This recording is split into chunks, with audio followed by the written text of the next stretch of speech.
Zlurpcast!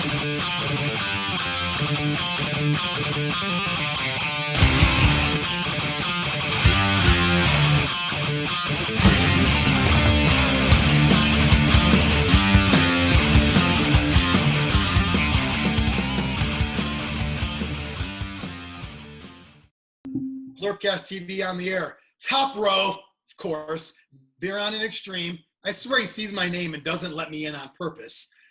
Baldric and myself, Johnny P, are on the bottom row. We're going to talk about Dracula's America today. Before we get into it, I want to just run this by the crew here. We've done, 35 or so videos since we started this. Early on, we were talking about once we hit 1,000 subs, as Biran would say, subscribers. He'll do an entire episode pants down, probably like a wide angle so you can see pants off. We've sort of, I think the word is plateaued. It was like we had, old Zlurpcast probably had like 50 or 60 followers. We had that from like Blood Bowl videos. Then we said, okay, everyone, we got a new thing. We got more. Got to around like 150. Okay, this is nice. So we thought by saying we'll hit 1,000 soon, it looked like a normal growth pattern.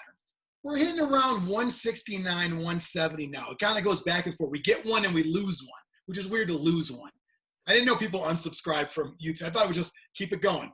We get one, we lose one, it kind of evens out. So we're at about 170, and we've been at about 170 for a long time, unlike all of our weights. And Kilograms. I don't know if we're going to get to 200. I don't know if we're going to get to 200. I'm still waiting for 1,000. Should we set a more realistic goal, or should we keep it at 1,000 and just play the long game on it?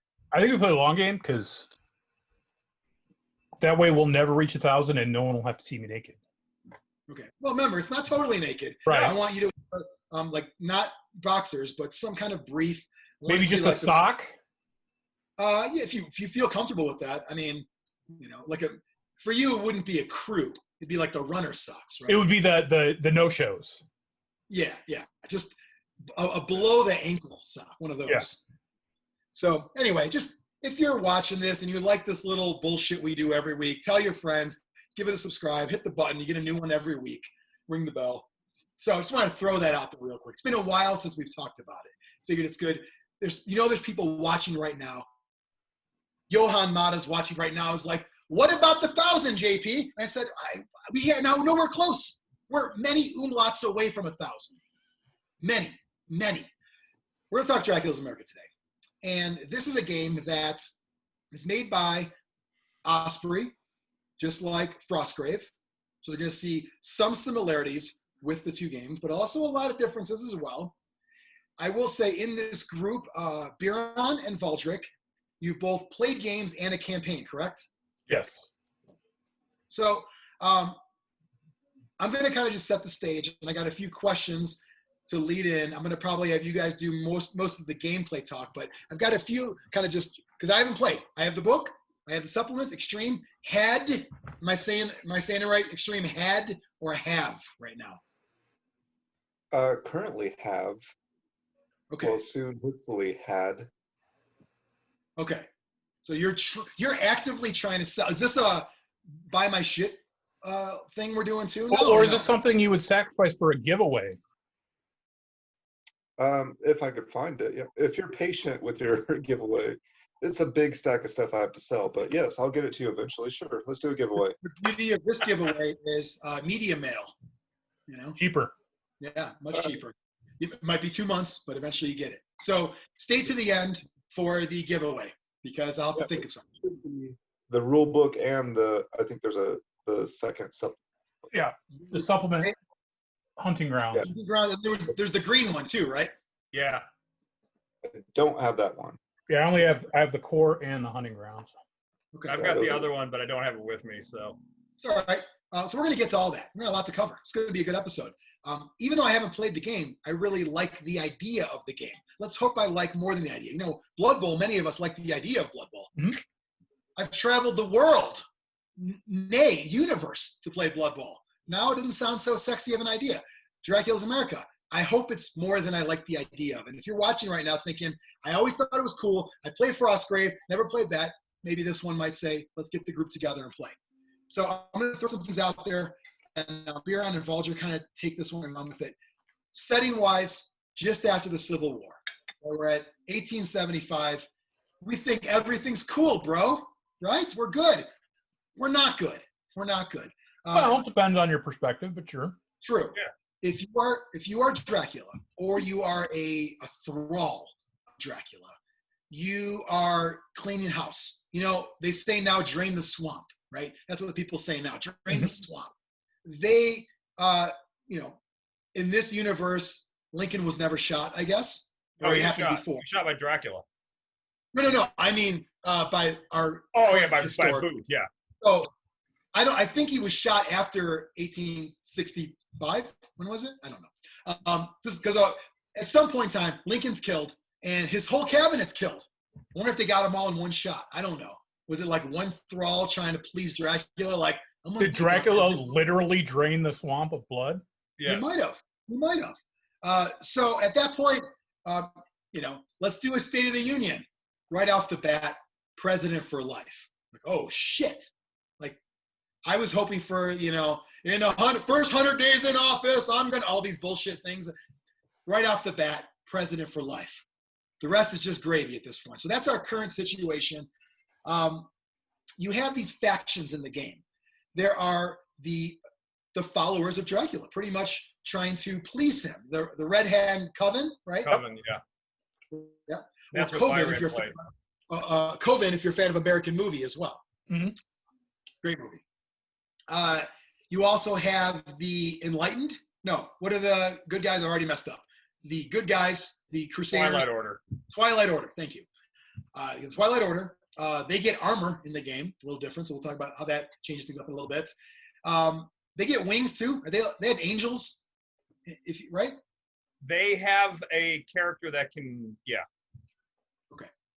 I like that. I think it's keep a little suspense. No, let's not deliver the goods yet. They have something like it, we'll say. yeah. We have the faction that I would play if I was playing, which I collect amounts for, the Dark Confederacy. Quick side note to you guys. They make at least one, if not two, of the same pun in the rule book of the South will rise again. They are undead. Do you think, and I don't know, do you think this game was entirely concocted because a guy in a bar made that joke? Wouldn't it be funny if there was undead Confederates and we can literally say the South will rise again and then it stemmed from that? Could you it have sounds built like something a Brit would say, yes. Yeah. Like, could you build an entire game, a genre, essentially a series of games based on a pun? I think it might have happened. And I thought this game was discovered and came up with during a game of Whirly Ball. Or am I thinking of something else? Something else on that one. Comment below if you know what I'm talking about. Yeah, as we know, most good ideas come from one of two places, either on the toilet or in the middle of a heated Whirly Ball game. Like, if we ever score one eventually, you motherfuckers. The joke is it's impossible to score in that game. Anyway, as you're looking through the rule book, I noticed something about this game that's interesting.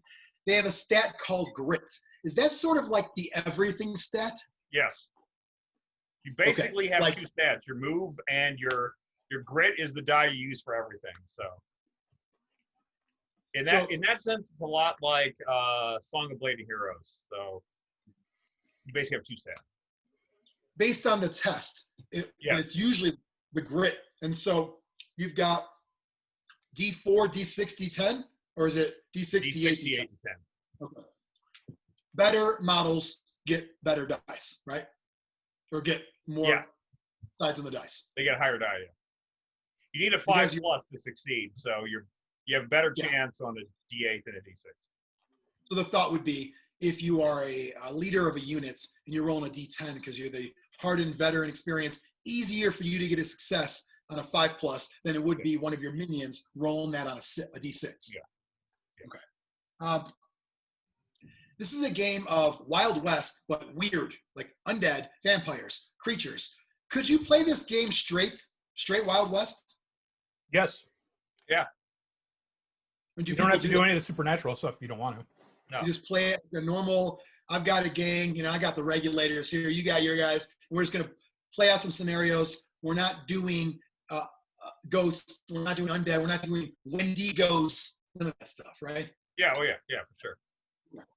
Because like you look at Wild West Exodus, you can't play that normal. That's like the game is all the weird stuff. This one, you can play it, dare I say, optional. It's probably regular to play it with the supernatural, but optional to play it straight Wild West. Well, and the way the rule books came out too, the first book leaned more towards Real West, Old West, and then like as a supplement came out, it got weirder and weirder. Did people want that? I think Well, so. I mean, it wasn't exclusively Old West in the first book. There was some supernatural stuff, but it was kept pretty light. I think it intentionally so that way you play it either way. Yeah. Like you can flavor it how much you want it.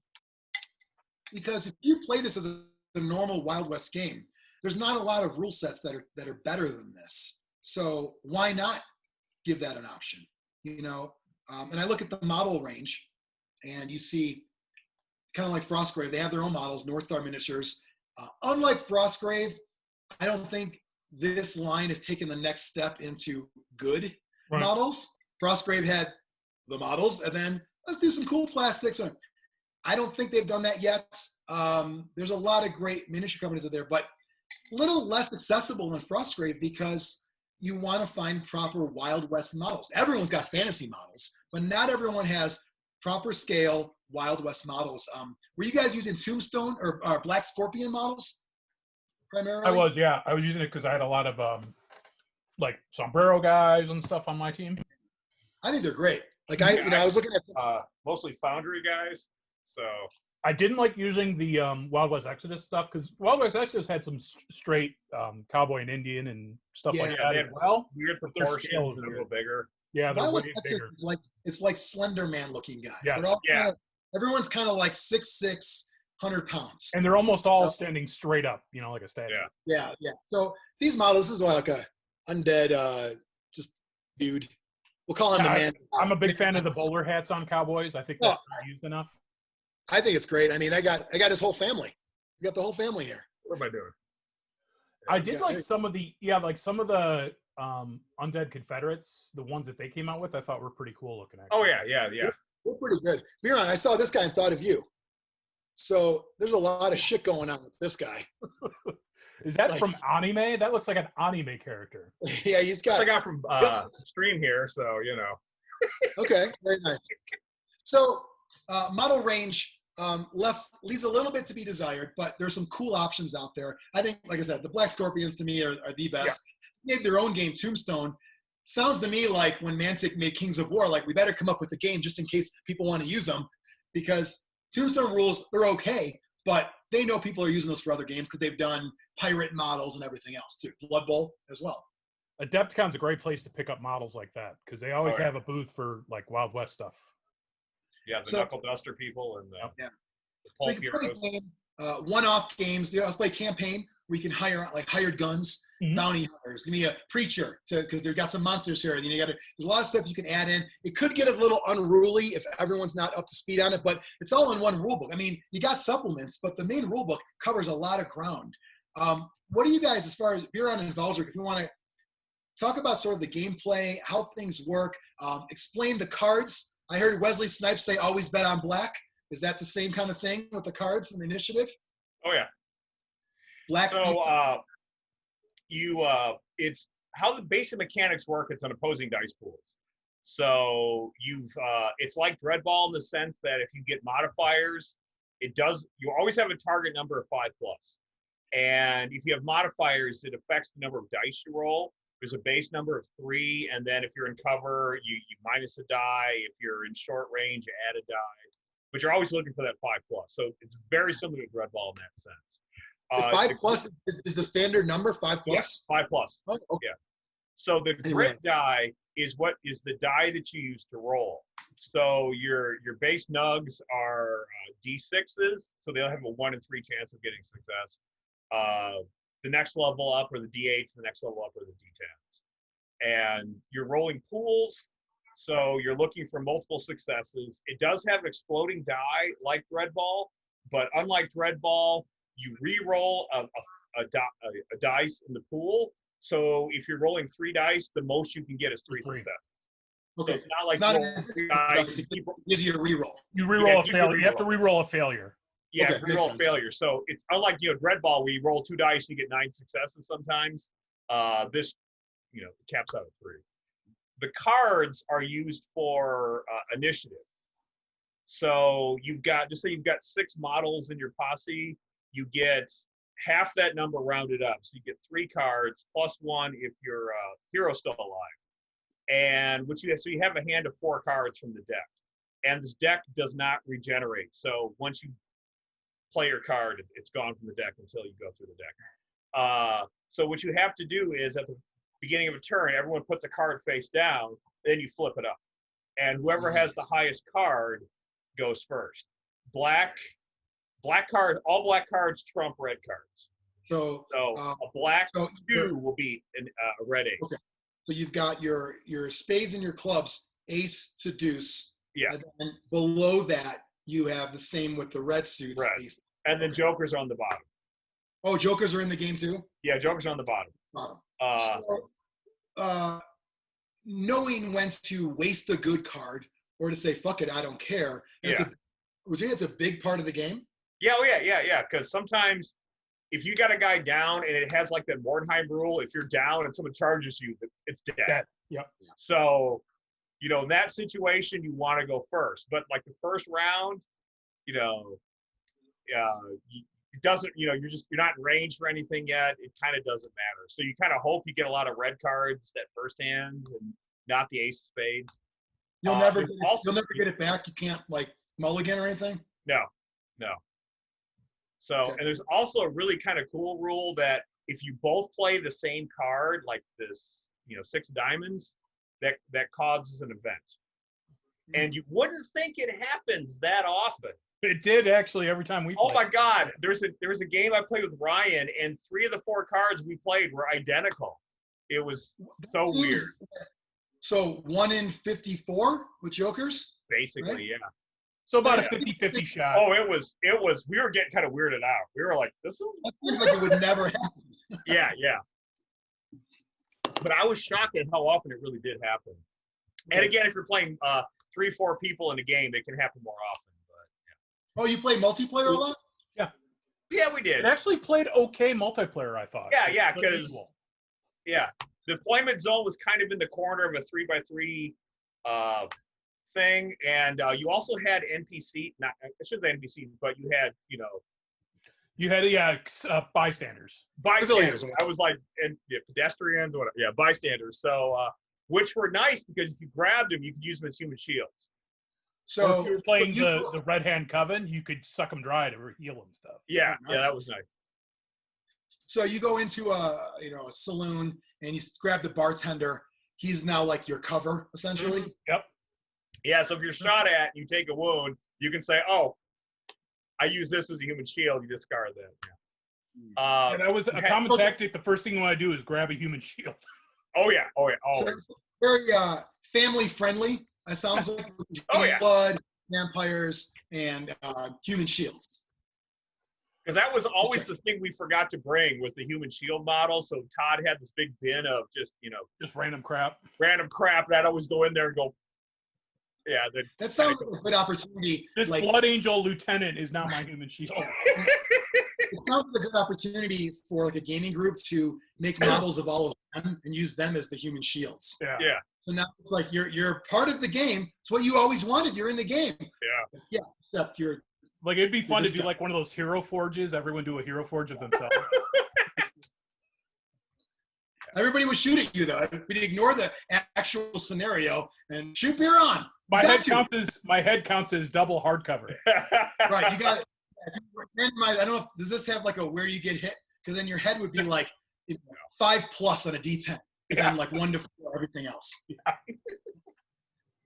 So, Mike, as you're playing the game, you've designed this posse, right? Is that the terminology they're using? Yeah. And you've got your faction and all that. You've got your leader, you've got your champions, your specialists, and then you got the regular dudes. Is that kind of the same as the campaign? Things go on and experience and all that? Yeah. So when the game is over, you roll for your winnings and whatnot, And then you also have to roll. You got to roll for all the guys who were taken out. And if you were taken out, if you were down, you have to make an injury roll. So you can make a grit test, and if you pass, you're fine. If not, then you take an injury. If actually, if you're taken out, you have to roll an injury table. If you were down, so you were hit but you weren't killed, you have to make a grit test, and if you pass, you're fine. If not, you have to roll on the injury table. You then have this experience roll, which you get to roll. I forgot. I'm drawing a blank. You have to roll. You get an experience if you roll on this, and if you get a certain level, you get to either get a skill or a bonus. Your stat rises. If not, you get an experience point. So the next game, it becomes one step easier to actually get that roll. So I think you roll your grit die, and if you get the max, you get to roll. So it's set up in such a way that it'll behoove you to keep playing games. Yeah. And even if you lose, it will make you show up every week and not feel like, oh, I'm out. You still want to build up your dues, and you can step by step. Yeah. And the skills are, sometimes you can pick a skill, sometimes it's a random skill, so you'll get kind of so there is kind of that too. You may get the wrong person getting the wrong skill, but you can trade weapons around. So if somebody gets Deadeye and they have a shotgun, it might be better for them with a rifle and whatnot. So yeah, it's every game you play, even if you don't. Really well. Yeah, even if you don't level up, you get experience points, which helps you roll the next time you would. Yeah. So it makes it easier the next. And then when you do skill up, eventually you lose all your experience points, and then you go from there. So, and you have infamy, which is your kind of like your overall warband rating, which is based on the number of members you have, the level which you're at, and plus the skills. So again, you can figure out underdog bonuses from that as well. So again, one thing it sounds like, and correct me if I'm wrong, a lot of skirmish games, war bands and posses and gangs and whatever term out there, they seem to always benefit more models, and it makes somebody who's really into it, like I want to soup up this one guy. In this case, because it's going towards your infamy, would you say high model count hurts you? A little bit, but not. Again, all skirmish games seem to be that way. It seems to have more nugs. And I hate that. I don't like that. And check out our episode about types of games. But one of the things you had it, Mike? Damn it, I thought I had it. One of my beefs with most skirmish games, and I know you guys all love skirmish games more than almost anything else, one of my beefs is always you can spend all the time in the world creating the coolest, your A-team. This guy's got grenades. This guy got a knife. I even put one on his back. Doesn't matter. You're still going to get your ass kicked by the gang that has 20 garbage guys. And that happens all the time. And I was hoping you told me that there's a huge negative to being that guy in a campaign. What we found in our campaign, though, was you start off with a base level of, your basic pistol, your basic carbine, your rifle, whatnot. But afterwards, it's like in Mordheim, you can go shopping, and you can you get money, and you roll a number of D6s, and if you get doubles and triples, you get special things and whatnot. But there were a couple of guns that seemed to be the buffalo guns. Remember that? Yeah. I would say that was more unbalancing than the number of players, because the good weapons really fit the balance. Take you off. And did you? Was it like targeting more? Models nearby, like a bunch? It was targeting from a far greater distance. So they could hang back and get on top of a building. Yeah, just pick you off. And so did you guys have to ban that? Did you ban it? Or limit it, maybe? Or maybe we were just doing something wrong. I don't know. But I remember the buffalo gun thing was like, but So as I'm looking through the rule book, and once again, we've got nice hardcover here, Dracula's America. Something I noticed, I think there's too many tables in this game. There's a lot of tables, yeah. Ooh, look. I'm looking at then you're rolling this, then you're rolling this. And it kind of, Extreme brought up several episodes ago in the Warcry episode about dice economy. And do we need to take a break right now? because we've got a lot of. I mean, we're gonna get the views. This is how you get. If you can All make right, that. I have no animals and no food, so I'm feeling really left out here. So, Professionals. yeah. So, you know, this game seems like it's got good dice economy for the gameplay. Great. And then I'm rolling on like, you know, table for this, and I looked at the injury, like you said, Mike, and then you go down, and you roll on this, and it seems like, am I going to have this book open a lot while I'm playing? While you're playing, not so much. Post game, yes, for sure. Most of the tables okay are with used in post game. It's kind of like Okay. Hero Quest. You know, the game itself goes pretty smooth, and then when you're done, you're half done because you've got Right. another hour of. Right now, it's the classroom portion of our evening is books open. Everybody, you're Yeah. right. So the sheer amount of tables that I just skimmed through, most of those aren't gameplay related. No, it's post game. Or good. yeah, there's a couple of tables like if you draw like I said, 2 6 of diamonds, you get a random event. There's a table for that, but if you just want to ignore it, that's fine too. But Extreme, what are you saying? Frostgrave was kind of the same way. There was a Yeah, lot of there's a lot tables. of tables. That were all like after the game. From a lot of tables, you don't need, like you're gonna know. Okay, you have cover item -1 die. You know the stuff that you know from playing. The biggest Yeah. thing in Frostgrave is to me was the spells. And Yeah. you have to, you know, I think I took the PDF and cut out cards. This Yeah. game doesn't have any of that outside of, you know, you probably have a handful of skills that you know what they do. You have your stats on a campaign roster. Yeah. Right. So you don't really need to. So it's probably not too bad as far as no. record keeping, tables, and reference. Right.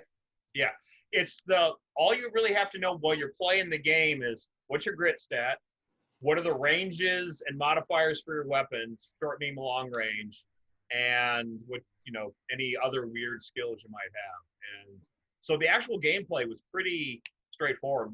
After you play a game or two, it's super easy. It's just the post game. Yeah, in the campaign. But I know. Especially when you did a campaign. So you could play one-off games. You probably come up with a scenario, or there's probably some in the book too, obviously. When you're playing a campaign, how did you work out those scenarios? Well, you can roll. I think we just rolled on the chart, and it's like Malifaux in the sense that you've got your primary mission, and then you've got side missions. So the primary mission is shared by everyone. Like there's 4 loot tokens, and you're trying to get the loot, that kind of stuff. But then you also roll secretly on a side mission table as well. So you get extra victory points if you can kill their leader, or if a model of your choice gets killed. It's called Blaze of Glory kind of thing. So sometimes you kind of figure that out when somebody's like, I'm going to move this guy out in the open in front of your guy with the shotgun, and you're like, I think he wants him to get killed, So or he's fucking with you, which I or love. he's messing with you, but you get a victory point for killing the guy too. So there we go. I love games within games. I didn't realize there were secret missions. That's pretty cool. Yeah. I always like that when there's kind of these little side things as well too. So. It just in any game, whether it's miniature, skirmish game, war games, board games, whenever there's multiple things to do, I enjoy that because, we always talk about the helpless feeling in games. Blood Bowl has it big time because it's like goes downhill early and you sit through it. Like I like games where I never feel like, okay, I'm not going to get this, but I might be able to get this and this and this. Is this enough to win the game? Maybe, maybe not. But you'd like to feel that you can always do something even when the odds are stacked against you. Yeah. This game has that. And those games too that when you, assuming you didn't get just, hammered, you still got, you lost, the winner gets 1d6 extra for winning. So you're still going to get a fair chance of a lot of winnings, assuming your guys aren't totally killed. And then you have to roll in the injury chart, but you can usually recover. So it's not like if you lose the game, you're out. It's like Frostgrave in the way that you still feel like you're getting something out of it, even if you Yeah, they do a good job with that. Did you notice in the campaign anyone playing kind of scared? When you build up guys, you don't want to use them in certain situations. Not in our crew, really. No. Because I lost my second in command, and I was like, no big deal. Yeah. And they've got, rules. If you do lose your leader, the other guy steps up. So, And they're dead, right? They're dead, or they out of action for the game? No, It I've depends. lost like dead. Yeah. Dead. Yep. So You can end up dead, or you can end up just missing a game. any chance they would join the Dark Confederacy to rise again? My vampires weren't racist, so no. Well, that's an alternate history. How do we know this Confederacy is racist? That's true. We don't know. Oh, we know. I mean, look at the artwork of the necromancer. It's like, yeah, this guy, he's owned people. Mm-hmm. Plus, their enemies were the Twilight Order, and they're all voodoo. So yeah. Or the congregation, right? You're right, not Twilight. Yeah, Congregation. that's right. Yeah, so I noticed that one too. Yeah. So let's talk about the different factions. We covered a lot of them. I think that's the main ones in the box game. There are some newer ones in the books, right? Yeah. Do we know what those are? In the book, you also have the Skinwalkers, which are Americans. the Native Americans. And you have the Crossword Cults, which is basically the magic-using Satanist, demon worshippers, that group. And then in the second book, you've got they're basically lycanthropes. They're from Custer's, whatever division. Like a 13th something. They're this. They can turn into werewolves. Skinwalker, the Forsaken. The new ones are the Forsaken and the Shadow Dragon Tong, which are like railroad workers, I think. Yeah. Your classic Asian faction. So they're like ninja type, but then also railroad? Well, because the Chinese were brought over to build a railroad. Yeah. So that's how they came to America. Are these Chinese? Is that confirmed? Well, Tong is Chinese, I think. Yeah, Tong's Chinese, so yeah. Right. We're dangerous ground. I mean, two of us have white lights on them right now to show how white we really are. What color is Brian's shirt? Brian's shirt is the same color as his skin, Hawaiian. Yes. Hashtag vaguely Asian. Asian. And then in the what's I'm drawing a blank. Because I don't have the books in front of me. What's the name of the third book? And when this is our lack of preparation right here. I will quote from the Tong tribe. Stay away from them. They're Chinese, boy. You hear me? Is that what it says? One. Yeah, the green one. So, wow, a little bit racist. One, the inbred northeastern screwing with the deep ones, and then they have the witches. Oh, so they got their Cthulhu in there? They found they got the Cthulhu in the next one. The Eldritch Terror in there, so yeah, you're right. Yeah. They've got Gator Man, which is always fun. Yeah. Are they from Florida? Reynolds, yeah. So. Gator Man! Get it done. Whole army of Gator Men. This sounds like they've got a lot of different paths you can go if you want to just go nuts, right? And have all these different supernatural kind of things, or just say, no, we're just going to do Wild West game. They really, if you're playing Wild West only, do you need any of these other books at all? No. Oh, heavens no. There's no like new weapons or new skills or anything, probably. Well, there is a little. Yeah, there are, but let's see, you can do without them. Yeah. Okay. The second book, the big thing with the second book is you can actually go to a different dimension. Yeah, which the shadow mirror dimension. The shadow dimension, which is a mirror dimension of ours. So you kind of need a separate table. And when you're in that dimension, you can kind of interact with the people on the prime material plane. It gets really confusing really fast. Yeah, it got confusing, and you also had to have a kind of a parallel table because the buildings were kind of the same. So we used to kind of play it on the same table. We'd put a token in front of it. And if they were in the Shadowline, they had a token on them, so you knew that you could target them in the normal realm. Yeah, and vice versa. So was your gaming group also existing in the other zone, the Forbidden Zone? All where it existed. Yeah. Yeah, we rarely came to this plane, so. Okay, I'm just checking because we went to Bill's. No, we had to go to the vape shop to go into the shadow realm. Right. I want to know how the different Birans are different. You know, is Biran in one the same as Biran in another? Well, Biran and Brian The Biran is Who's- the evil one. Brian. Brian. Brian Okay. with an I. Brian with Okay. an I. Which one is Taco Bill in? Taco Bill is in the Biran dimension. Okay, just checking. Yes. Also known as the Turkish dimension. Yes. I want to toss this over to Extreme for a moment. You never played, but in That's not true. Oh, not true? Yeah. I never played against other people. Yes. He self-pleasured. Okay. In your, that's the third dimension, right? So you have normal, you have Grognard's the Vape Shop Extreme. Vape Shop, and Extreme self-pleasuring plane. We're going to get to how many dimensions possibly? Like Buckaroo Banzai level here? Like Earth 616. That one's for Mike. I'm sure he's a fan. Extreme, you really wanted to make this game like your thing. We had an episode a week ago called Rivet Wars. Check that one out. Bam.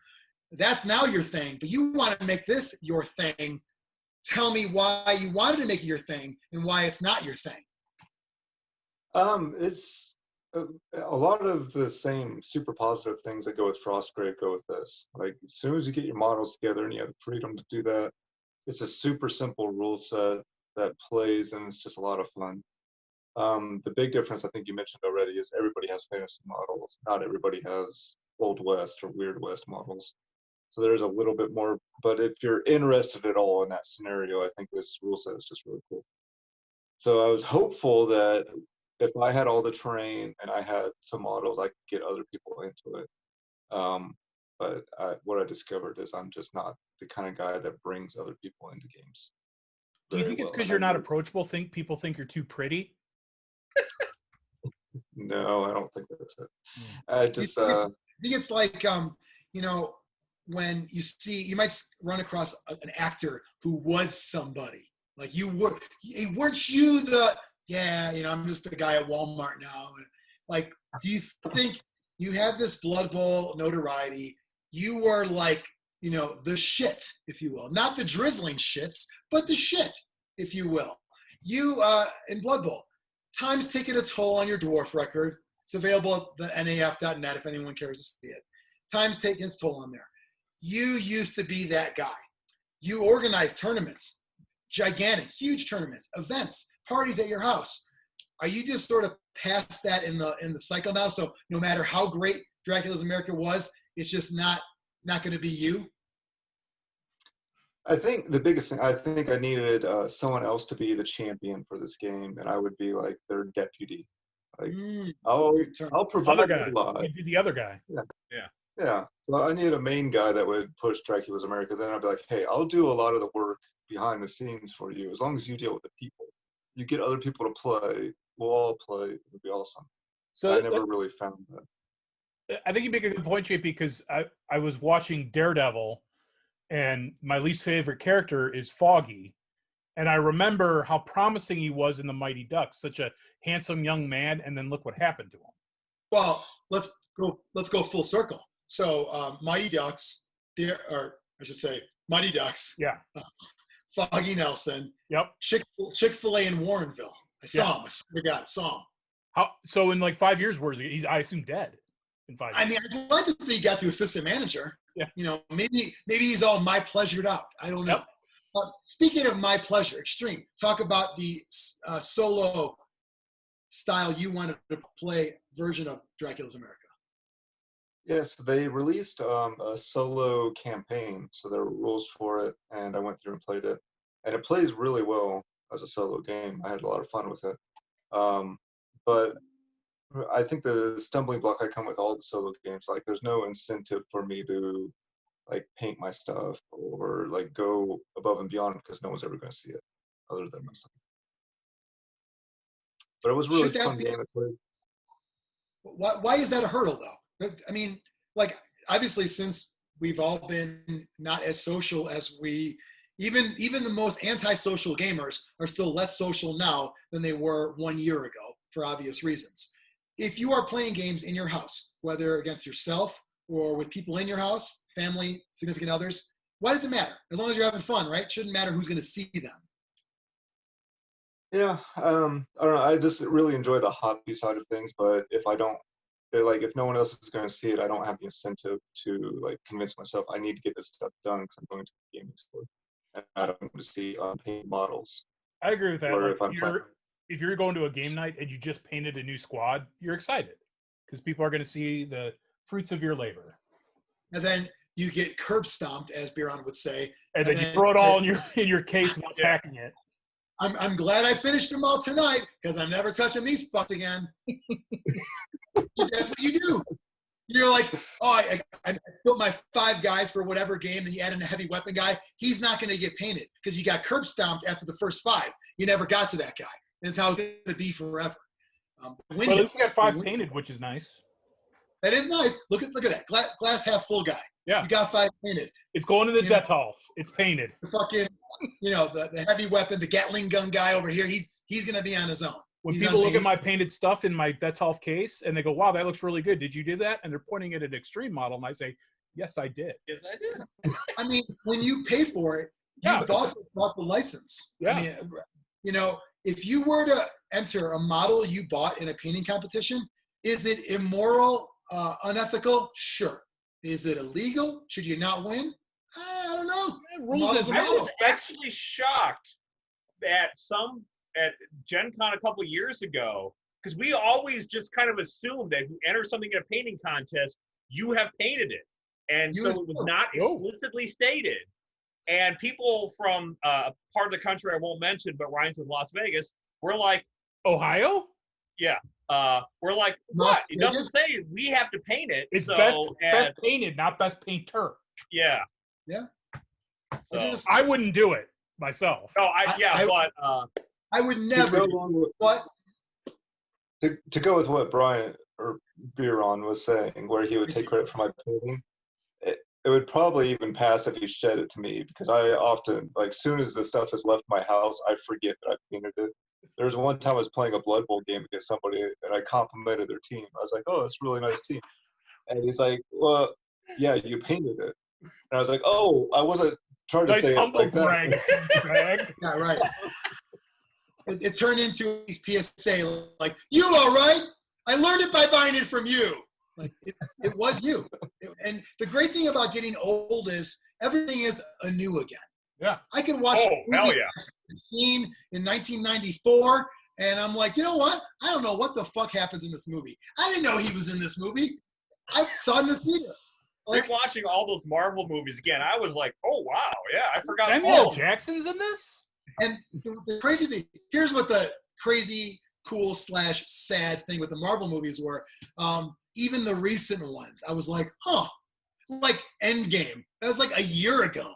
How the fuck do I not remember things that, I mean, it was a 3-hour movie to my defense, but there's things that happen. So that's the beauty of it. So when you're painting up Wild West figures for Dracula's America Extreme, that's for you, much like knowing is half the battle. Getting to that point is half the battle for you. If you don't have that, do you say, why bother? A lot of it is, like, once I've painted the stuff, then I feel more committed into the game, even though I often sell stuff immediately after painting. But I had all the terrain, and I had it all assembled. I was ready to go. I think the biggest hurdle was just not having, being able to go out and get the people to play. Yeah. Which I think we talk a lot in our various game review episodes. Feel free to put chow 16 or so times for those. Part of the review and part of the discussion is accessibility, how to get interest, keep interest, how to go into a store, find a game. Extreme, you just recently moved, still the same region, but I'm guessing you have a new game store as your local store, right? Yes, I haven't been to it yet, but I'll probably still drive to my previous local game store. Is it a snootier store in the snootier neighborhood? No, I think it's a smaller store, more focused on like role-playing games. Magic, probably. Okay. Yeah, that happens a lot too. Like, but I mean, you want to be able to not jump through hoops to get steady games going of any game. Now, we always talk about our Games Workshop, and there's people that are watching this now that despise everything GW does. There's people that love everything they do. That's fine, but no one can ever take away the fact that most of their games, except for like the side games that are like just to get models out. You know what I mean? Like the Speed dog fight. Yeah, well, even that, but like the dogfight game with like it's got 2 flyers for a choice. We're not gonna play the fucking dogfight game. I would give it a chance if someone sold me on it, but we're probably not.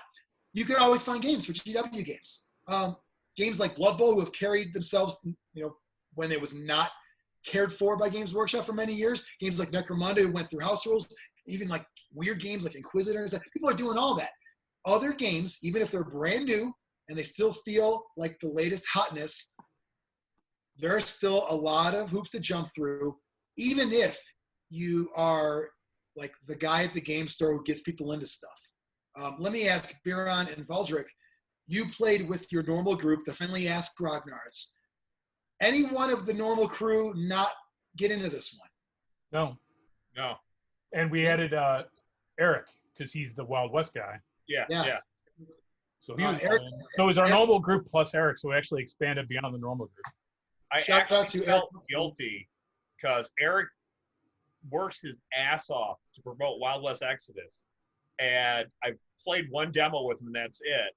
But then all of a sudden, we're all excited about this Western game, which isn't his game. And I felt bad. Do you Not think enough to he not play. feels that, He is the Virgil at Sunday demoing that game. well, so Yeah. do you think Eric, like, listen, I know this is a great group of guys. They're playing with fucking GoBots, and I have Transformers. I know this, but that's what the crew's playing.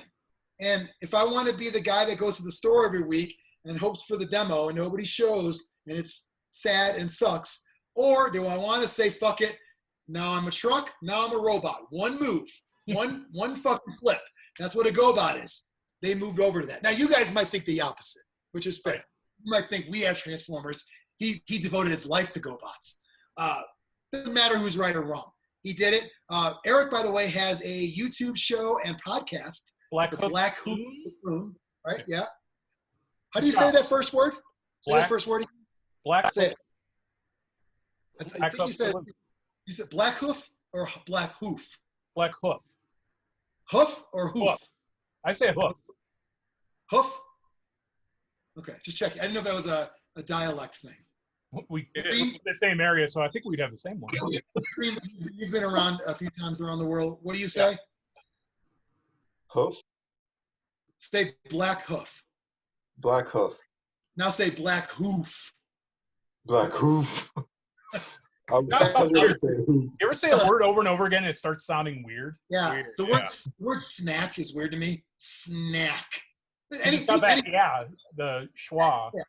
All words are weird. I'm not even a fan of words. Like, No. I'd like to be done with them next year. So Eric's got a Wild West Exodus themed show. He bought my Wild West building, so thank you for that. He got a great deal, but I got rid of them. I realized, much like Extreme, probably not going to play this game. Don't know why. There isn't a reason why. It's just probably not going to happen. It's a great game, though. It happens. Biran and Valdrick, you know that you probably won't have the same, come to the same crossroads of a game.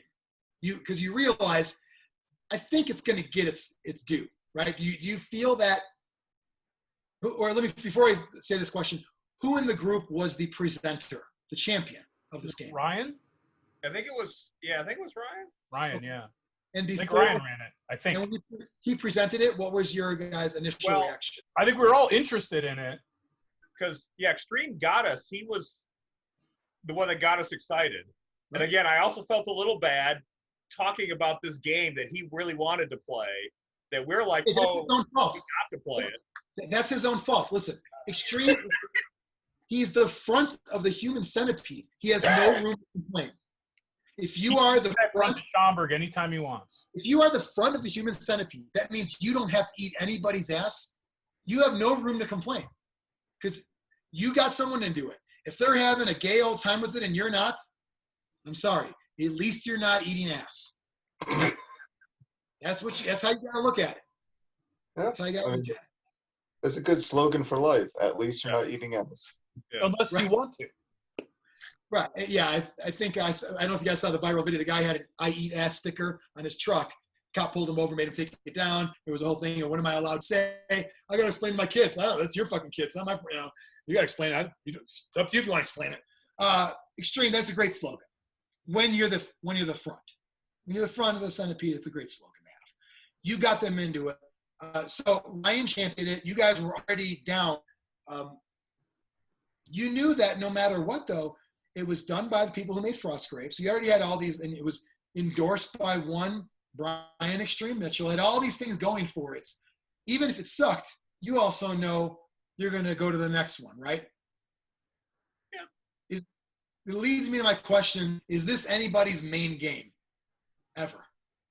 No, but I would play it again. Yeah, I'd do a campaign of this again. Yeah.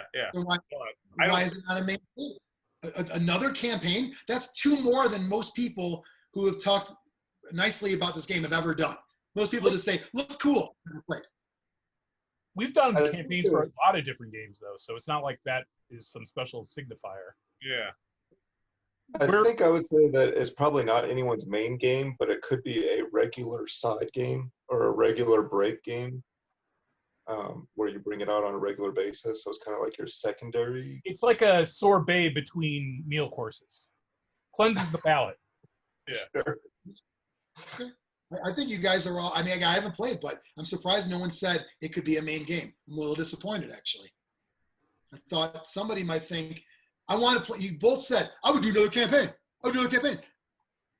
We did that with Relic Blade. We did a campaign, and then the next week started a new one. Mm-hmm. But I still don't consider it a main game. No, it's, yeah. And I want to do another one because the new stuff's coming out. What are main games again? I don't know. It's arbitrary and random. Basically, things with larger games that require more input, like 40K, Kings of War. Yeah, I want to disagree. Because now you're making it what type of game it is. You're saying only battle games can be main games, and I think that's not right. When I say 40K, I include Kill Team, 40K, Apocalypse. Okay. Point of order. I show up to Grognard on a Thursday with a metric fuck ton of infinity terrain. You're going to tell me that's not my main game. I'm going to say, I didn't know you were into anime. Well, not me. I meant me, the example. But those guys that show up every one week. of these Thursdays, I'm going to watch because I don't think they even play. I think they just set it up and set up for 2 hours straight. Yeah, and they're still setting up when we're leaving. Yeah, and I don't think they play. Like they need a night away from the family. Yeah. So let's go through the motions. Why even bring the terrain into the store? Just like for the story. Because if you left the house without the fucking tubs, you know what the question is from your kids or the wife? Hey, Dad, where's your tubs? Yeah. Are you going to the you bar? Put them in the car, but you don't take them from the car to the game store. That's true. When they have to have 2 guys leave the store to help you with your stuff. I think another shirt idea, Extreme. Hey, Dad, where's your tubs? And it's just do an anime style. Yeah, a sad kid at the door with like a blanket. Like, what are you gonna do? Dad, where's your tubs? My dad was in the house with his tubs, and I never saw him again. No, but I bring it back up again because those guys that play Infinity, there's no question that's their main game, at least public.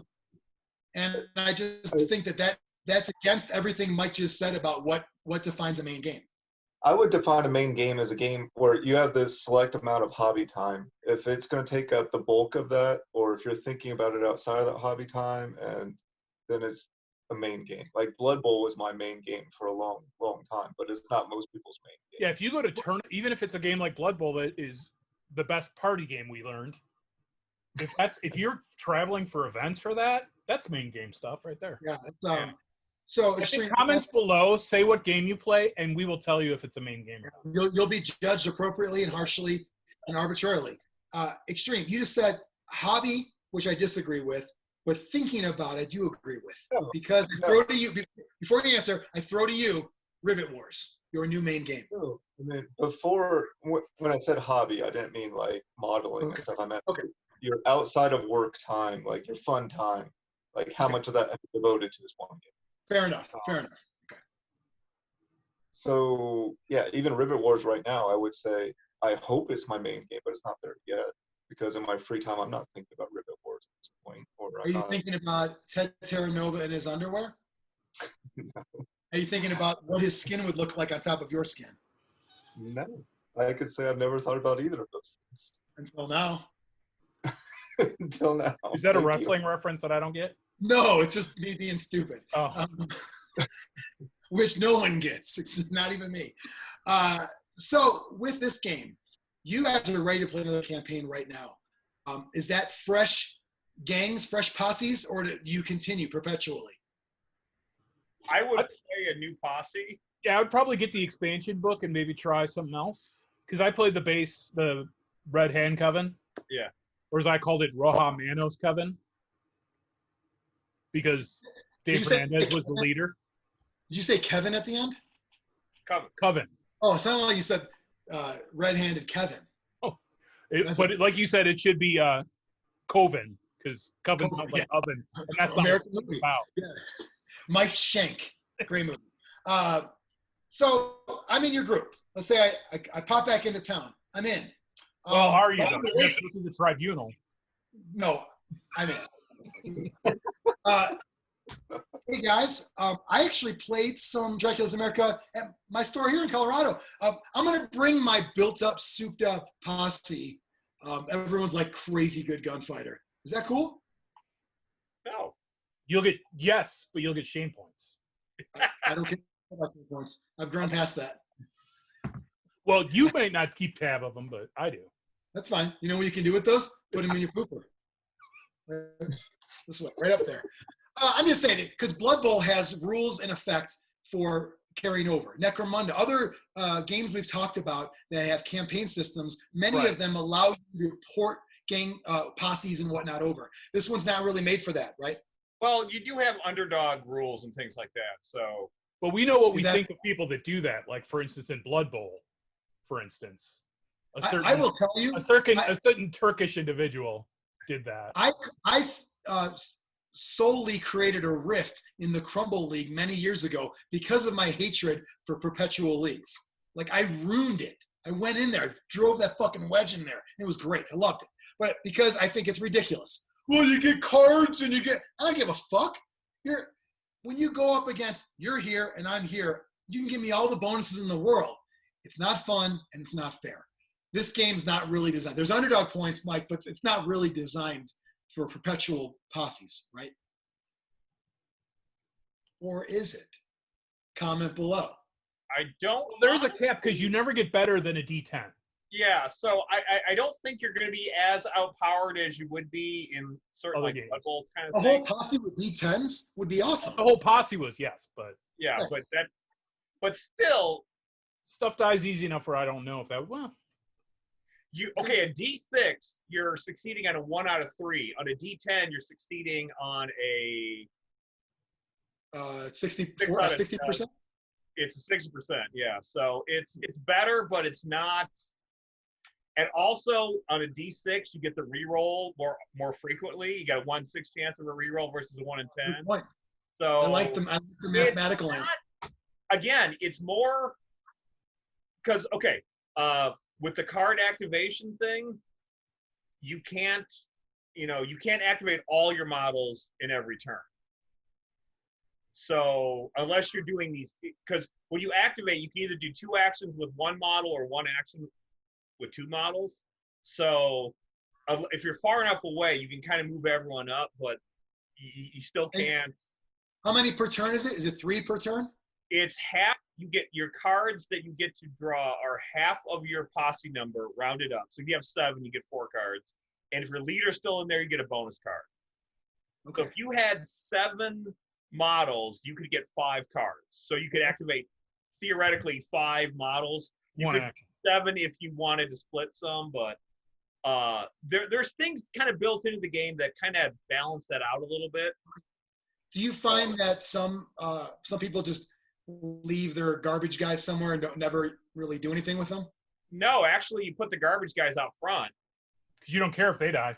Yeah, and like they're the ones that are going to go out and get the loot, and then hopefully you survive to bring it back. Or at least get it closer to you. Yeah, right. Get it closer.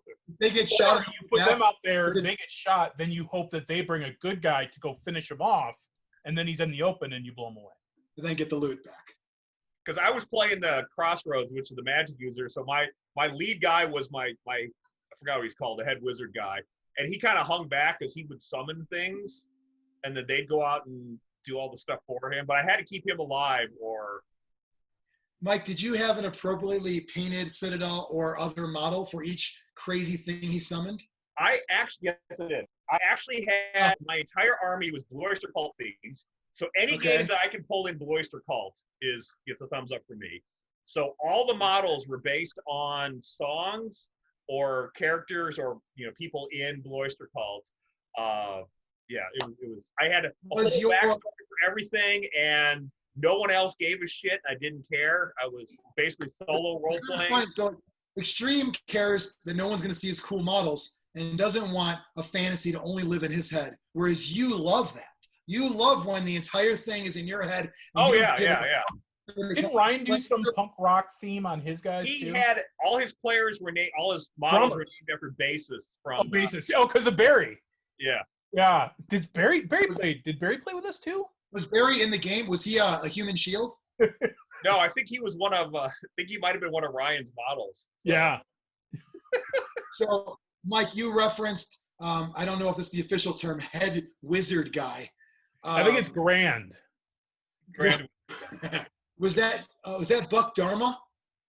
No, it was Alan Lanier, who was the guy that did the work with Sandy Perlman that wrote Imaginos. So. Wow, so Buck Dharma was my second in command. So I knew he'd be up there. I like that. That's Buck. Oh, look at that. Yeah. Buck. It looks like how he looks now, too. Exactly. Little out of shape.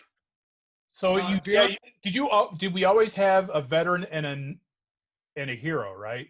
Those were the two. It's similar to the Magician and Apprentice in Frostgrave. No, it was you had one at a D8. Yeah. You start off as a D8, and then everyone else is a D6. And I got my guy up to D10, but it didn't help him much. Does it have like two champions and a leader, and then the rest of their are minions? I had a. Oh, I started. For the Redhead Coven, you had a Broodsire and a Broodkin. Those were your two. Okay. And that's what reminded me of Frostgrave, where you had the Magician and Apprentice. It was kind of that one's different though, because that one, if one of them died, does someone else take over? You would elevate the Broodkin to the Broodsire if the Broodsire died. And you got to knock one of them. Yeah. And both of mine did die because my Broodsire is a junior, and so is my hero, I have Dave Hernandez Jr. and Slippery Patel Jr. So Dave Hernandez was sired directly from Dracula. Is that in the fluff? Does he have to sire them? I don't remember if it has to be direct from Dracula. I just want to know what level of influence does Dave Hernandez have? I would say middle management at best. Well, I say he's got to be sired from the top of the chain because he's transcended universes and games. That's true. That's true. I mean, who else could do that? But a level of like Dave Hernandez power level. No one's even close to it. He is the one above all. He is the one above all. He is the. He is Trazon the Infinite. We should have a who would win in a fight, and then the whole episode is just Dave Hernandez is the answer to everything. What about Army of Hernandez? I also had Vertal Tape. Remember Vertal Tape? I named him after Vertal Tape. Yeah. Favorites. Yeah. Fake Brian Mitchell was on my team. Oh yeah, Brian Mitchell. Yeah. Did you call him anything fucked up, or is it just Brian Mitchell? I just called him Fake Brian Mitchell. His real name is Joe. Yes. Okay. Golden I Toe. can't pronounce his last name, but yes. No, but because I bought his book, he wrote a fantasy book. He's like discount Tim Akers. Yeah. And I got him to autograph it as Brian Mitchell, though. Wow. That's like before I moved, there was that waiter that was Brian Mitchell again. There's a lot of them around. Yeah. I don't like that there's clones, but I've come to terms with it. It's like there's a higher power there that just goes, I'm just going to accept the default appearance. And the default appearance is Brian Mitchell. Yeah, it's like you can go left or right and start building a character, or just get right to the game and hit A. Yeah, you get Brian Mitchell, hit A. We were at a wrestling show once, and I pointed to this guy, and I go, "Hey, Katie, that's like fake fat Brian Mitchell." And she goes, "Holy shit." I'm like, you put 150 pounds on Brian, and that's what this guy looks like. That guy turned around and goes, "I can hear you, asshole." I'm not fat. Like, you could have just said, bigger Brian Mitchell. And also, I don't even know how big he is. So maybe he's not. You had to say fake fat. All right. So anything else we should cover before we go to pros and cons about the game?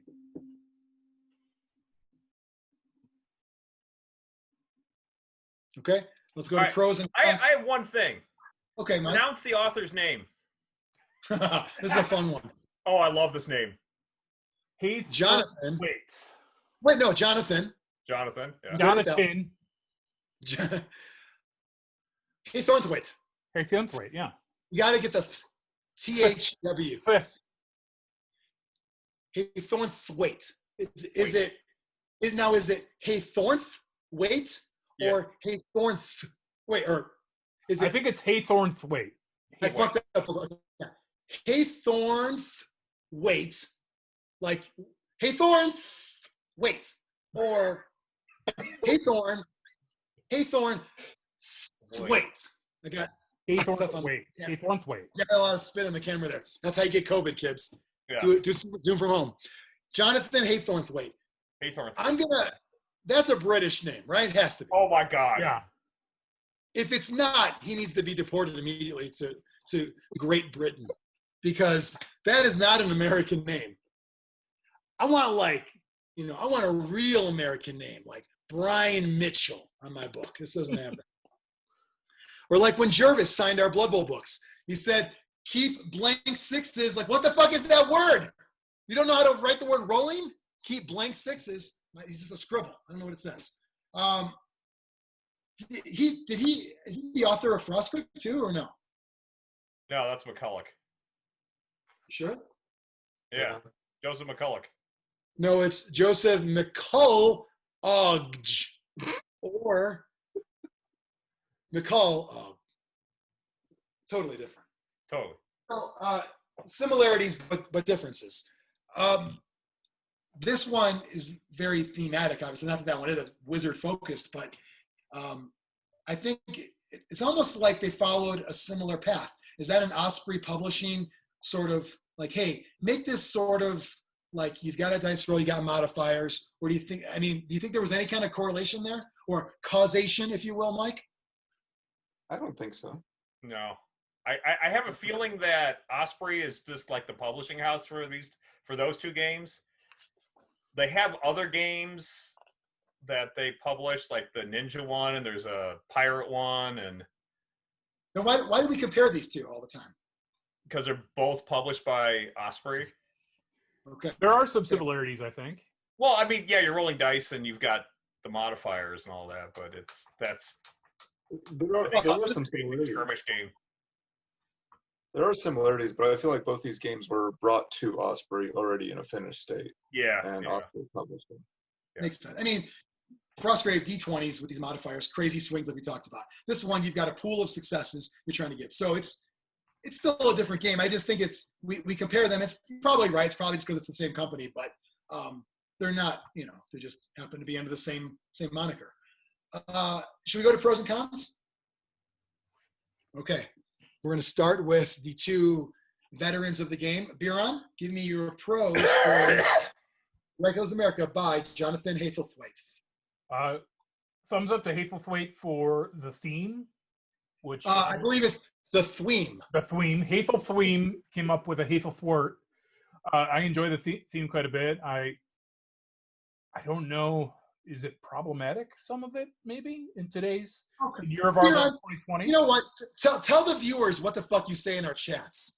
Is it problematic? Shut the fuck up. The stuff you say daily is problematic. This is a game. Yeah. The theming, the idea of Dracula becoming president for life, and sometimes you think, like, could it be any worse than what we get, I guess? Like, what do you mean what we get, what we got, or what we're about to get? Both. Ooh, hot take. Extreme. Did you just sneeze just now, Extreme? It was a cough. But... Okay, I just want to. Well, I mean, we're talking about things of another realm, if you will. Dracula taking over, and then we're going to issue blessings to Extreme. There's a lot of stuff going on right now. Hope we're in a safe place here. And I'm a fan of the easy rules where it's raw success number is all that matters. Modifiers to add dice don't change the number, so you don't have to do math in your head ever. Like, now I need a 14 because of this. It's just add another die. Take a die away. All modifiers are number of dice, period. The only exception is if you're hit twice, your target, you have to make the save, and the target goes up by the number of hits. So there's a little bit, but hit badly, there's no save sometimes. So. And if you fail there's a little bit, but your basic hit modifiers are all pretty easy. Just enough math for the nerds. In general, it's easy enough for them. Quick, yeah. But Hazelthwaite would say maths. Maths. Yeah, maths. Like Comment down below if you think Hazelthwaite is British. The kid at Best Buy who sold me this computer 6 years ago says, I don't maths. And I said, oh, I'm like, I get it. He goes, no, because I said something like, yeah, who likes to do math? He goes, I don't think you heard me. I said, I don't maths. Like, he wanted me to play along in the game. And I'm like, I'm not going to talk like that. Are you going to take this MacBook on holiday? Did you say that? I did not know. He was a university. Going to university. I got to get some aspirin as a chemist. Ooh, that sounds like a different kind of aspirin, if you know what I mean. You ever call your guy the chemist extreme? I'm just kidding. You get the chemist down the street. Biran, any other pros for you? Are there poker chips in this game? Is there ever an opportunity to fling poker chips? You can always throw poker chips, even if it's not in the book. I know that's a big thing in a lot of Wild West games, is to somehow involve poker chips. That's a little too twee for me, as the kids would say. What is that word? Twee? Tweety? Twee, T-W-E-E. Yeah. What does that mean? A little too cute for its own good. Yeah. Tweety. Nah, it's not going to be a thing for me. No. That's a no for me, dog. Valdrick, your pros. I'm glad you tried it on first, though. I like how it's a simple game. It's got a low model count. Western models, you can order them. They're easier to get. I like the card activation. Easier to get than what? What do you mean? What do you mean easier to get?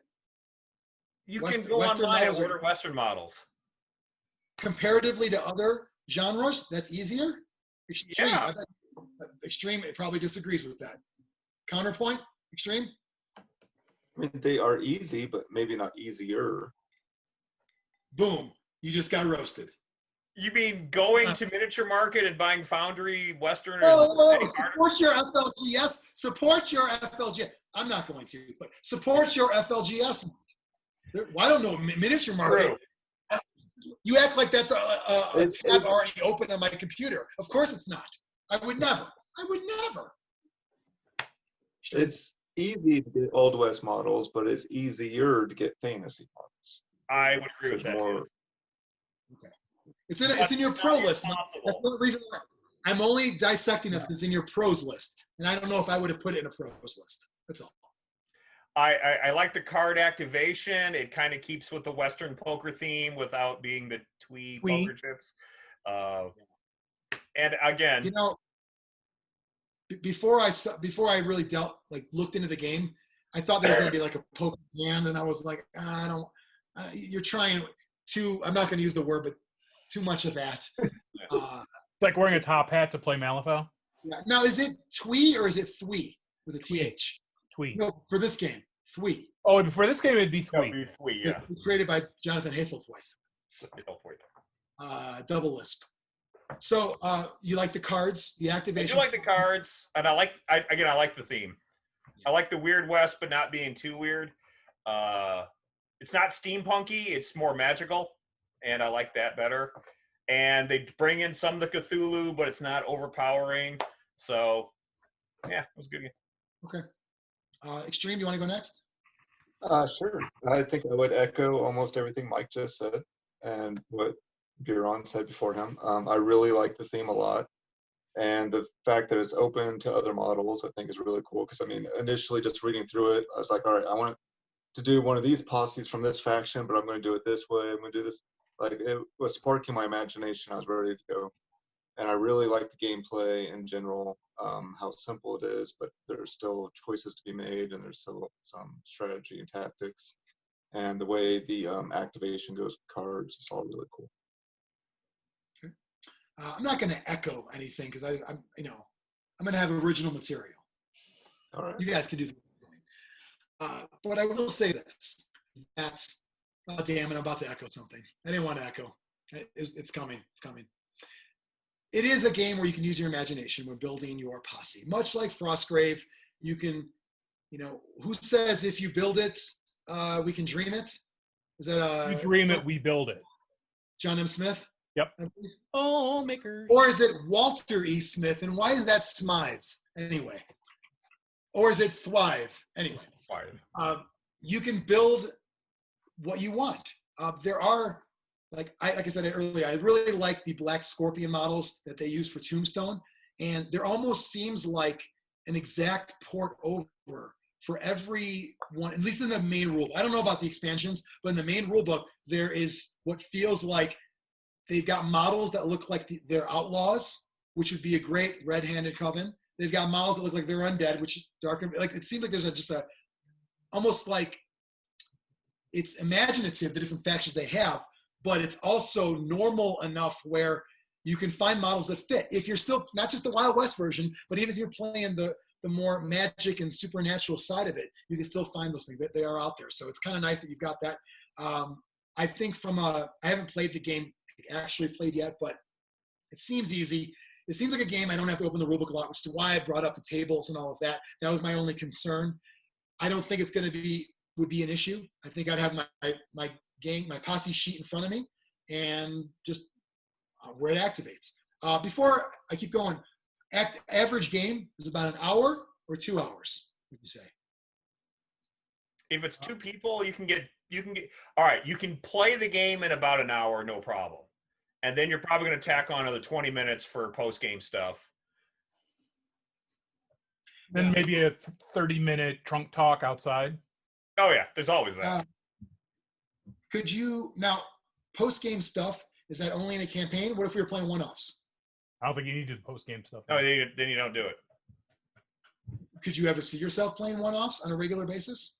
Nah. Or do you feel, and I bring this up because it might make its way into a con if it ends up being you can only have fun if you do it this way. Do you have to play a campaign? If you're going to play a bunch of games, you have to link them, or because after a while, would it get boring? I think this game is designed for campaign play. I don't think a one-off or a tournament would work. Narrative campaign, obviously, not anything that would be considered fair and balanced. Mm-hmm. Right? It's not designed for that anyway. Okay. And in that case, I'll throw it in as a pro. I like the idea that up front, we're going with here's intention.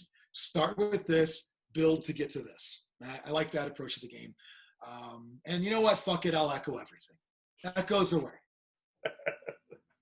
Let's go around the horn for our cons. Who did it first? Biran? I would like to see them, like we saw with Frostgrave, them going to better models that they make. Because I kind of like the idea of a package deal where you're getting everything from them. They do have that. You can buy factions from them. Oh, really? Was that out when we played? What? Was that available when we first started playing? No, you're talking about it was available, but you had to order from North Star. Oh, so they're not distributed well. I actually picked up a pack of the Red Hand Coven at another game store because it was there. Mm-hmm. And they're nice. Those are the metal ones. I don't think they're that nice. I think some are good. I like what is it? Is it the Confederate one where one of the guys kind of looks like Boss Hogg? Yeah. I like that. I like that one. Boss Hogg, Fat Brian Mitchell? I would say no. No, because Boss Hogg doesn't have a beard at all. Exactly. You could be fat and still be handsome. I was testing your Duke lore. Now, fat would work, so you know. The fans call it Hazard or Dukes. What do they call that if you're a fan of it? Dukes. Probably Dukes, but it should be Hazard. Right, because you say, I'm into Joes, like G.I. Joe. You don't say I'm into GIs. That's weird. Well, or you're... Yeah. You're what? In the Navy, you know what they say about people in the Navy? What? Seamen? Yeah. Yeah. That they're gay. I don't say that. I say, Biran, you look exotic. Was your dad a GI? That's what I would say. Yes. I look very exotic. Depending on the room, you never know. So, better models, better model range. Would you like to see a plastic box like Frostgrave? I don't think, not really. I guess it's fair because it's like it is so individual model based. I think they could do a plastic box of just Wild West guys would be good. You know, the same way they did with the cultists and stuff like that. Here's why it's different. Cultists would be good in this game too. Yeah, it could be. Yeah, I think so. I mean, especially in this game, the pointed hood cultists. Yes. Yeah, that's one of your favorites. It's your favorite theme. Or Mine is my favorite theme is the dirt farmers. Favorite theme or favorite theme? Theme. Right. The other problem I had with this game, and maybe it's just me and how I suck at rolling dice, but jams seem to happen far more often. You wouldn't think they would happen as often as they did, but they tell me what that is. What is that? Well, each weapon has a jam die, which is the higher the die, the less likely you are to jam. But I think you still need to get a 5+ to not jam. Okay, if you're rolling to hit with a gun and you fail to hit, so you don't roll 5 pluses, and you roll at least 1-1, that can cause a jam. And you roll in the jam with so adding more dice increases your likelihood of hitting, but also of jamming. Yeah. And each weapon has a jam value, so if you have to roll a 5 or better with the jam die. So if you like a weapon that jams a lot, you roll a d6. Like any kind of more like a modern-ish to newish type gun has a high, like more likely to jam, but like a pistol is d10. Yeah. But then they have the sawed-off shotgun, which auto jams, and that's just to indicate you got to break it, and reload each time. Yeah. But I tend to put jam tokens on lots of guys. I had a model that when I thought I might actually play this, and it was resin and broke, and I just created a sawed-off shotgun immediately. Sawed-off shotguns can be really devastating. Wasn't even going for it. I just said, well, it broke, and I'm a WYSIWYG kind of guy, so this is 1 point for resin. Yeah. Currently, it's plastic 1 million, resin 1, but they got 1, and they're on a roll with that. Yeah, I tend to jam more often with that. Again, could just be lucky. But like you said, this game is weird where you guys got a lot of the same cards and had the special events more often. Yeah, it was weird. You know? So I just, maybe I'm the only one that thought I jammed way too often, but. I mean, I was shocked when I read the rules. I'm like, okay, this will never happen. And it happens a lot. Would you ever want to house rule the jamming or no? No, because it's not that devastating when you do jam. It's just like, if I want to shoot with this guy, I got to spend an action to clear it, and then I can shoot. Yeah. And I will say, if you're a WYSIWYG person, this is in the cons. You start off, your guys basically have pistols because they're cheap. And then after a couple of games, all of a sudden you get a bigger rifle. Now all of a sudden you got to get another guy. Because it's easy to forget who has what. Yeah. So in that sense, the plastic kit would be nice. So you can just one box of just random cowboys with arm options would have been nice. Couple of things on that. First, let me address the Biran point. I think the plastic box style, now that I think about it, probably wouldn't work because these factions are all so different. They're not fantasy armies that like Mike, you and I could have different wizards in Frostgrave, but our sidekicks will all look the same. Just and the cultists have a look, but you know what I mean. They're just, this is, you've got a different look. So I don't know if regular cowboys probably only applies to half the factions. I don't know if all of them would be using regular cowboys. I think most of them, your minions are basic. Your minions are just basic dudes with guns. No matter what, no matter what they're part of. Yeah. Okay. I mean, you could go nuts and say you could have Native Americans for one, and you could do. Yeah. Okay. But literally, like, I think you just see for Red Hand coverage, this guy my leader's gonna have red eyes because he's a vampire. Yeah. There you go. I think when I saw the outlaw models, they all had hats on with like a ribbon, a band there, and I'd like paint those red, and that could kind of unify everybody. the other point was, Mike, now I forgot. What was the other one you said along with the models? Yeah. So if if your hero all of a sudden gets a rifle, do you have to glue that on his back or? I have such mixed opinions with like WYSIWYG. Overall, I do play that way, but I see why it causes problems a lot of people because some games are just not meant to do. And so I'm not going to make more than one model for a guy. I'm just not going to do it. Now, I look at the model and he's got a pistol in his holster, and now it becomes, I don't know if they've got revolver and 45. I don't know if they got different style pistols. Okay. I try to do that. I try to do it in like, almost like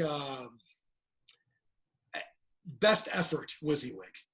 If he's got a rifle, to me that could also easily be a shotgun, even though it looks like a rifle, vice versa. But basically a long gun and a handgun is all you really need. Yeah, I try where I can in most games to do that at least, because I know I don't like the one way where no one pays attention to anything. Because then I always say, why even use models? Why even do this? Why? Because if nothing matches, and I got to look at a roster forever, like, what does he have? What does he have? What does he have? So I'm not that, but I also would never say, come on, man, like I'm not going to make a new model for every fucking guy. Who's going to do that? That's crazy. I'm not going to do that. So I try to have that like common thing of like, I don't even know what to call, almost like I did my best. At least you tried, a WYSIWYG. This game sort of, you get weapons, but could I just say, well, I don't want this guy to have the rifle anyway. I'll give it to this guy. Yeah. Okay. So you can trade guns amongst themselves, but some people, if you get a skill, a certain skill that makes you better to have the long rifle, But then you can always just kind of switch the model too. So. Well, if your two main guys, if you have like a couple main guys, like those, I would just make one model and just have a rifle on his back and say, well, he's still just got the handgun. Yeah. I'm not going to bait. But having a selection of cowboy guys with different weapons is not that big a deal, I don't think. Good point. Yeah. Okay. Any other cons, Mike? Was that a con? The model? Again, it depends how WYSIWYG you are and all that. Okay. So there are a couple of goofy rules, like you could only shoot with a weapon once. Like what do you mean? Like if you had a rifle and a pistol, you can't shoot with the rifle twice, I thought. But you could shoot with your rifle and your pistol. And your pistol. That gets kind of goofy. There were some that broke that rule, I think, that were special guns. Yeah. But there are some guns that you can only fire once per round. And it's like, I'm going to shoot this rifle, and then I'm going to pull my pistol out. And then next round, I'm going to shoot the rifle. Then that's kind of dumb. I mean, to be fair, most games that give you multiple activations don't usually let you shoot twice in a turn. You only do each action once. It's like you can move twice, but you're not going to shoot twice. But this game, you can shoot twice with some guns. But there's some restrictions. Yeah. Okay. And that's why you always want to back a pistol in case your rifle jams. Then you can. But you can still fire without. Yeah. Clear. Yep. Yeah. WYSIWYG, you can say everybody's got a pistol up their ass too. Oh yeah. Concealed carry. Yeah. Old West style. Extreme. What are your cons? My con is an interesting one because it was also a pro. But the theme of the game, I think it's really exciting for me. I liked it a lot. That's why it was on my pros. But I think it's also a con in that it limits the number of people that you can bring into the game because they have to also be into that theme. And there's not a whole lot of miniature players. Like you've shrunken the pool of people that are going to be getting into the game. That is an interesting take. And I think I agree with it because I think that it's already narrow and now it's further and further down that. And see, your gaming club, Biran and Valdrick, is different. You guys are different people. You're not weirdos. You're weirdos. You're freaks. You're wastoids. You're spazzes. All that stuff. The whole list of Ferris Bueller. All the people that like him. That whole list. The dweebies. Fucking dweebies. Most people, you got to make it not just the barrier of entry of models and rules, but it's also that style and that theme. Extreme, would you say if you were running this game and you said we're just doing Wild West, that would be the way to garner the best audience? I think you would have to play to your audience. Like if you knew that there was a bunch of people that are interested more in the historical side, then yeah, you would go that way. But if you were trying to bring in more fantasy players, you'd probably want to go more to the weird way. Okay. If you had people that were playing Wild West Exodus, do you think they would want to keep we can't just do Wild West. We've already gone overboard. So we should probably go with the craziness. Yeah, I mean, I think if they gave the game a chance, I think they'd be pretty excited about it. I think those would be the easiest converts. And in the case of Valdrick and Biran, also bringing Eric over, but then also feeling bad because you didn't play his game. Mike felt bad. I didn't. Yeah. You know what, Mike? Return the favor. Return the favor. Give it back. Pay it forward. Pay it forward. You know? I'm just saying. Eric's in the Human Centipede too. He's not the end of it. Don't treat him like the end. Treat him like someone who's going to eat his ass. And by that, I can play his game. Anything else extreme on the cons list? No, I think that's about it. Okay.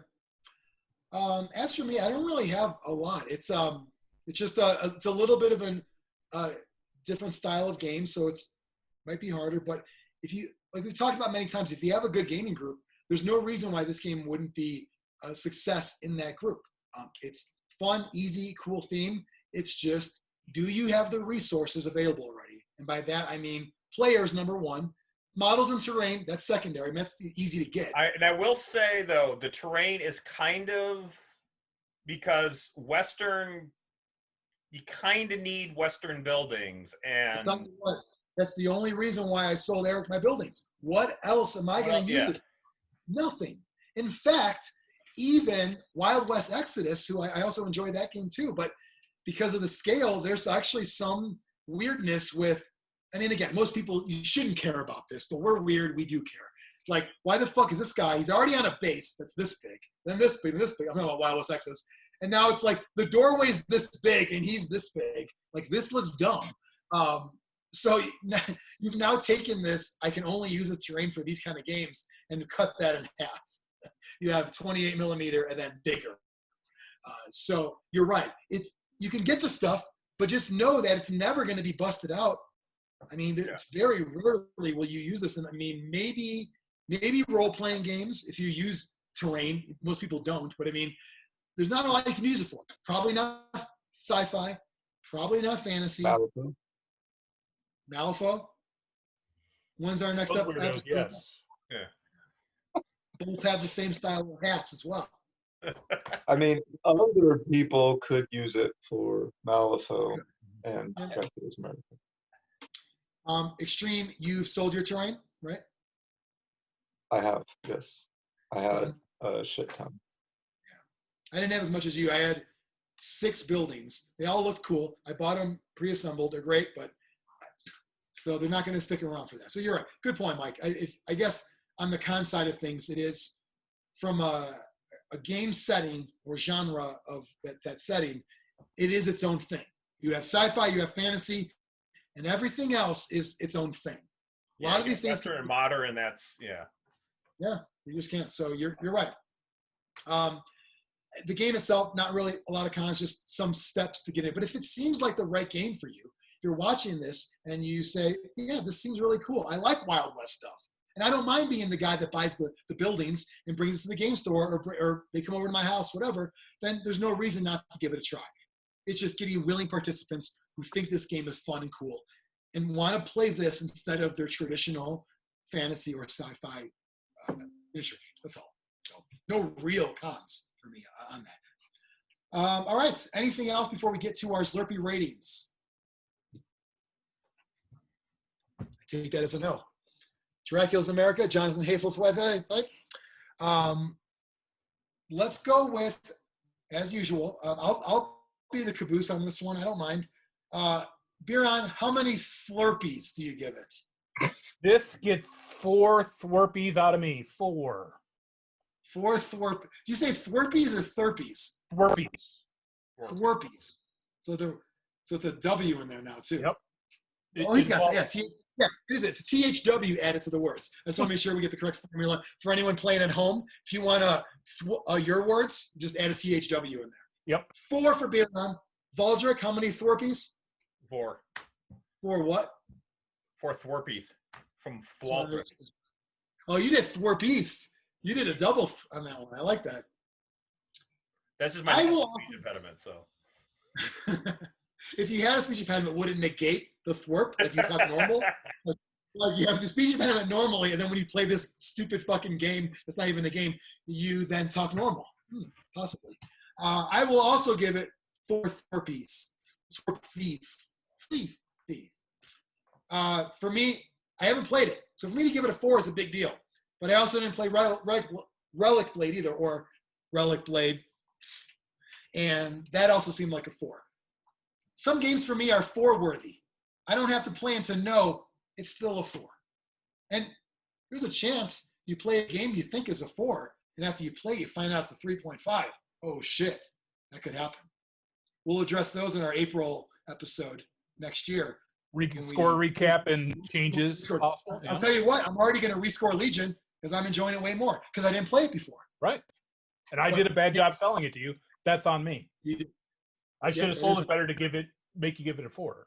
You should have. Yeah, I should have given it a 4. No question. What if it was Dracula's empire in Legion? Yeah, you know, when you were saying that, you know what I was just thinking about? That I skipped Extreme and I went next. I thought that too. I was wondering that too. I was like, you were on a roll and I didn't want to stop you. Yeah. No, jump in. Save the best for last. I shouldn't have done that. You know what? Scratch the 4. All right. Biran, are you able to? Yep, I'll scratch it. I'll move you to the 4th and Extreme up to 3rd. I'll disregard. As long as I know what order we gave it in, it's easy for me to find it. Thank you for saying disregard. As I told Mike, we all learned from Mr. Scott at Lombard East. You don't say never mind, you say disregard. Mm-hmm. He will not let you say the fucking words never mind. Was he also the kind of guy that'd say, can I go to the bathroom? And he would say, I don't know, can you? I don't know. Yeah, I think if he was teaching younger kids, he would. Yeah. It's still that dickery of a response. I think so. Extreme. You're the 3rd ranking on this one. What is your score? How many Thwarpies? Well, I'm going to really mix it up and give it a 4. I'm gonna have to get the calculator. Well, we don't know. We got to see where JP stands. So, after hearing everyone and echoing all the echoes that we talk about, I'm actually going to give it a 3.5. Too bad I wrote 4 down. I think it's going to make it a 4 anyway, right? Is that true? Because round up. I think it rounds up. And I think well, I would probably do a 3.75 because I think every vote matters and every vote should count. No, but I wrote down 4 on my thing and I use ink, so you're stuck at a 4. It would take 2 of us to do 3.5 to make it a 3.75, though. Well, it's a 3.875. Yeah, exactly. It rounds up to a 4. 4. So 3.5 is my official score. Print it. I'm gonna put. So final score is 5. 6, I think.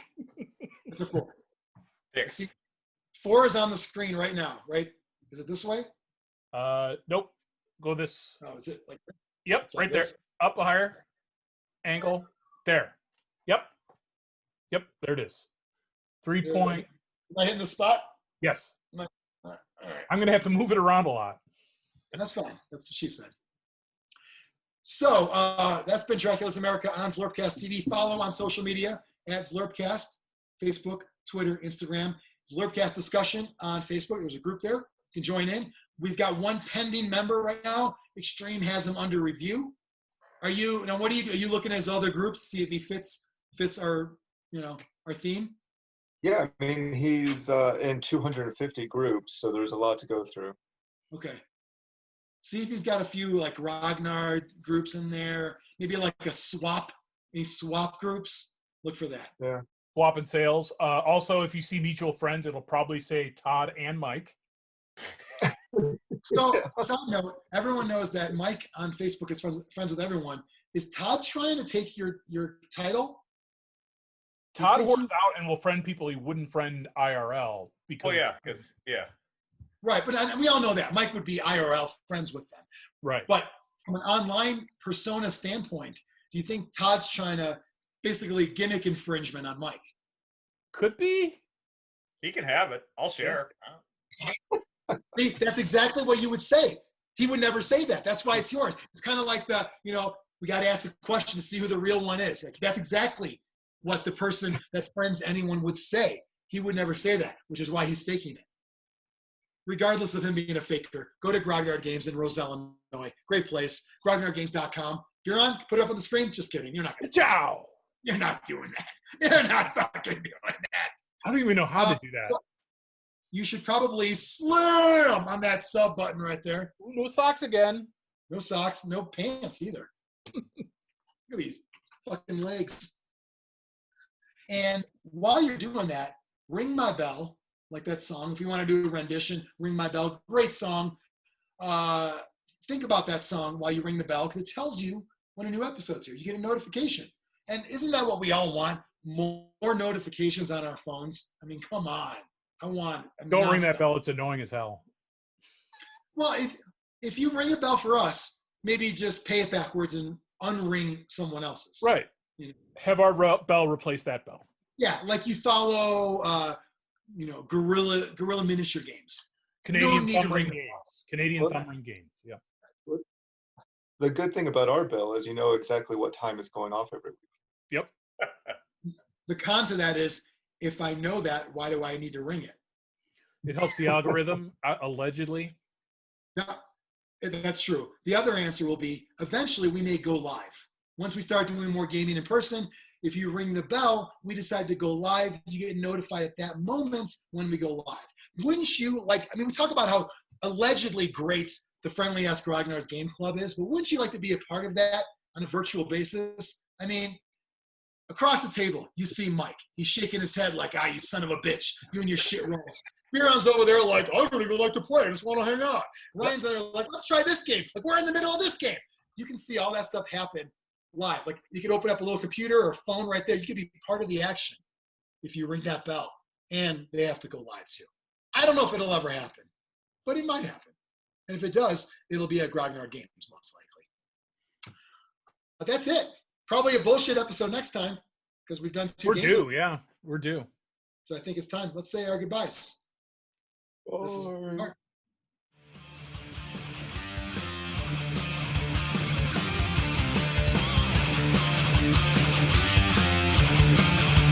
Zlurpcast!